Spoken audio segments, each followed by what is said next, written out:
Thanks, Professor Ann Armstrong, Professor Derek Armstrong, for inviting us to the symposium. And personally, I love it. And I also want to thank Dr.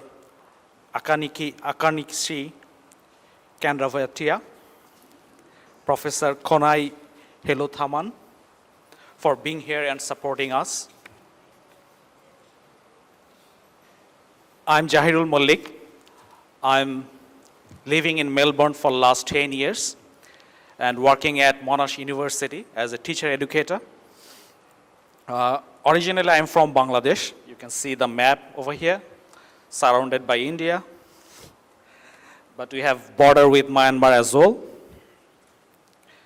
Just to give you the context about Bangladesh, its population is 163 million, and land area is around 148 square kilometers. That means it's a densely populated country. 1,100 people per square kilometers, so it's a huge number of people. So it's part of the Bengal Delta, which is the largest river delta in the world. And we have 700 rivers. And this is the home of Sundarban, next to the Bay of Bengal, which is also the largest mangrove forest in the world. But area-wise, Bangladesh is a small country, as I said earlier. And it is a developing country with lots of social issues and challenges.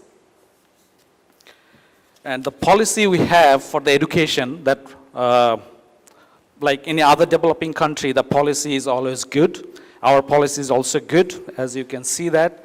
The education policy in 2010, which is all school-age children, boys and girls, including all ethnic groups, disadvantaged and disabled, are enrolled and successfully achieving quality education. So within very few words, they have covered everything. So that means we are doing very good, but which is not true. There is a very big gap between policy and the practices. But we have few success stories, and one is like girls' education. We are doing very good in South Asia compared to India, Pakistan, Sri Lanka. In girls' education, we are doing very good. In 80s, it was less than 30% girls coming to school, but now it's more than 95%. And also children with disadvantaged background could hardly get opportunity to go to schools. But now the situation is improving. So why did it work? Because of two initiatives, primary education stipend. All the children, those who are coming to schools, they are getting money for that, which is support for education. And also female secondary education stipend project, which is for the girls.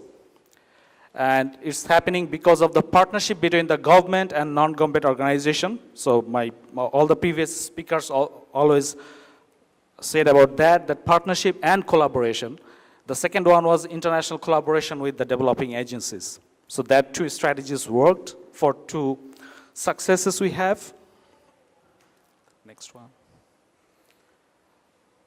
So what we can learn from here is, it is important to consider inclusive education by its true meaning, not as a synonym for special education. And in our policy, we included all the issues like indigenous, disability, girls' education in our policy. And we extended it and we included that, and we call it inclusive education, not just as a synonym of inclusive education, special education. And it is important to rely on the understanding that social stratification doesn't exist separately from each other, but are complexly interwoven. So if a girl has special needs, and as a girl, that means that person is segregating and not getting education in for two different barriers. So that's the thing. So these two helped us to get success in two areas. One is girls' education, and another one is including disadvantaged people. So thank you. Thanks very much.